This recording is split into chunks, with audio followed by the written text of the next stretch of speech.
is CC Cycle 1, Week 11 from Exodus 20, verse 7. It says, "Do not misuse the name of the Lord your God, because the Lord will not leave anyone unpunished who misuses his name." We're not going to sign all of those words, but the idea is, so we're going to sign do not.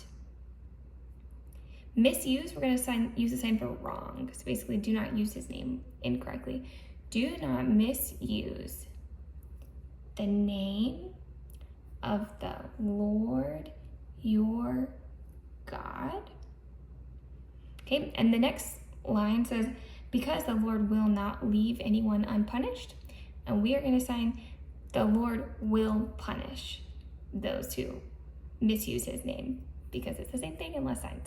So from after you've said, do not misuse the name of the Lord your God, for the Lord, so you're gonna do Lord again, the Lord, the words say will not leave, and you're gonna say will. This is a flat hand shape, goes to the future. For the Lord will not leave anyone unpunished. You're gonna do the sign for punish again.